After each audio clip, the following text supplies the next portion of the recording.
What's up, everybody? Welcome back to the channel. So I've been covering this Final Faction toy line, and I've had these vehicles in my possession for quite some time, and I think it's long overdue to do a final review of these. I don't think that the Final Faction toy line is going to continue. They haven't produced anything new since the limited edition versions, which is what you see here.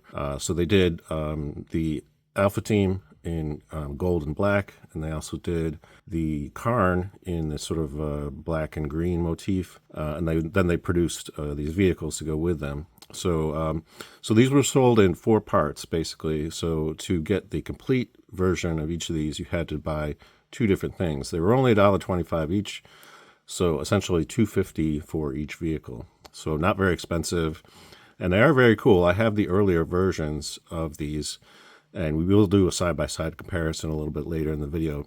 But first, let's take a look at the packaging. So we'll start over here with the Aero ATV.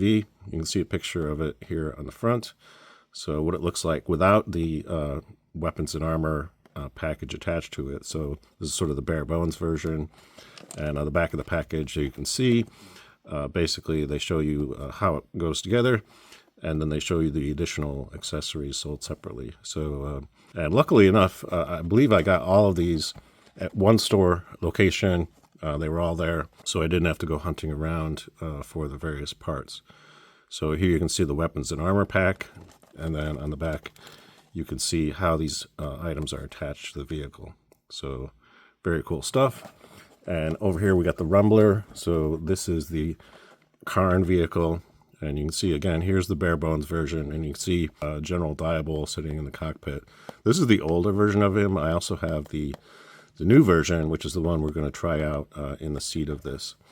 On the back of this, you can see what it looks like. And they also mentioned the armor and weapons pack that you can buy separately, which I also have.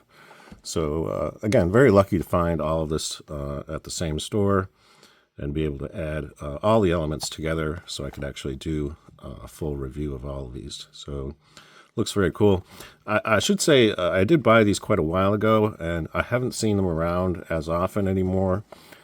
So I think a lot of the Final Faction stuff just isn't as common to find. The figures, yes, they're still there in the stores, but I haven't seen these vehicles much around anymore. So I'm guessing when they say limited edition, it may be correct that these weren't produced in very large numbers. So let's get all this open and put everything together. So stay tuned. Okay, so we got these vehicles assembled now. And I should point out that the assembly on the Aero ATV is a lot more complex than it is on the Rumbler. So if you are buying this for your child, I would recommend to have some supervision, help them out if they need it. They do provide instructions, and these are very visually oriented, so you can see the various parts and how they go together. So what I would recommend in terms of the Aero ATV, the best method for the assembly is to assemble this roll cage part completely. And if you have the extra parts, the weapons and armor, I would attach the armor pieces to this part before you hook it onto the chassis. Just because it'll make your job a little bit easier in terms of putting it together. So here are all the instructions for the ATV itself, and in the separate instructions they show you how the armor and weapons attach as well. So like I said, I would put the armor pieces in place on the roll cage prior to attaching the roll cage to the chassis. That's my one recommendation in terms of assembly. Same goes for the Rumbler. Rumbler comes in fewer parts, so the assembly on this one was very straightforward. But visually, I would recommend having this instruction sheet just so you make sure to put this little rear wheel attachment part on correctly, because it is possible to mess that up. So that's an important element. And also, they show how to attach the front claws and also the rear tail. So that's how that all goes together. So pretty straightforward, not too many complex things. And I'll show you up close how the gold color really makes this vehicle pop.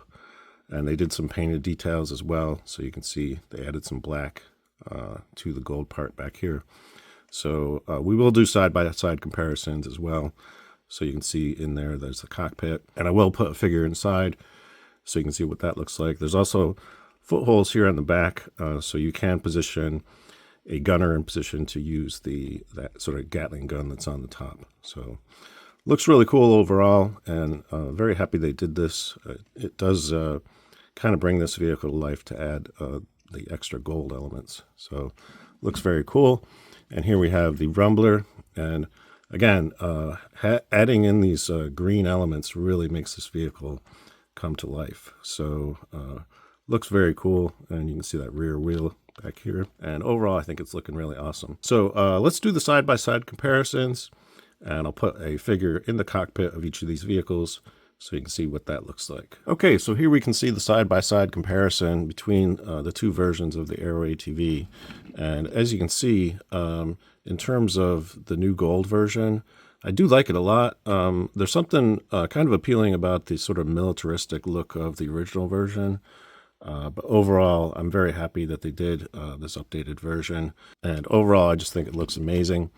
And I put Steadfast in the cockpit there so you can see he's in the driver's seat and he's holding on to the steering column. So that looks really awesome. And overall, I just think they did an amazing job in terms of doing these limited edition versions. Really brought some unique variety to the line. So that's very cool. And here we can see the side-by-side comparison with the two versions of the Rumbler. Here we have the new version, and this is the older version. And I got to say, I do like the new version a lot better. I just think in terms of sort of the blandness of the original version by comparison, this new version really knocks it out of the park in terms of the overall look. And as you can see, I've got general diabole in the cockpit there. So I'd say the only design flaw on this is the tail section does have a tendency to obstruct the view of the driver.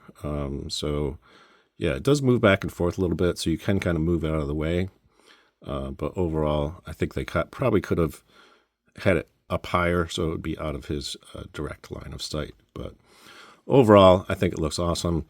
And these are compatible with certain other types of action figures as well. So so if you are looking to add these to any kind of action figure collection, they're pretty cool. So overall, I'm pretty happy with these. And I'm kind of sad in terms of the fact that this is probably going to be the last video that I do where I review Final Faction toys.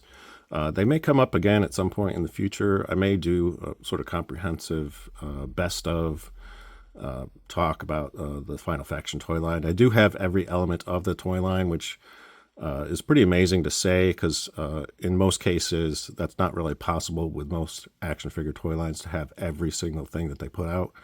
But that is true in this case with the Final Faction toy line. I do have everything that they actually released. So, and I've covered them in previous videos here on the channel. So if you want to see those videos, I have them all on a playlist. So if you want to binge watch all the videos covering Final Faction, that's how you can do that. So that's going to be pretty much it for this video. If you enjoyed it, please give it a thumbs up. And if you'd like to see more reviews of action figures and action figure vehicles, think about subscribing to my channel because I will be covering more of this kind of stuff in future videos. Until next time, I hope you're having a great day, and thanks for watching.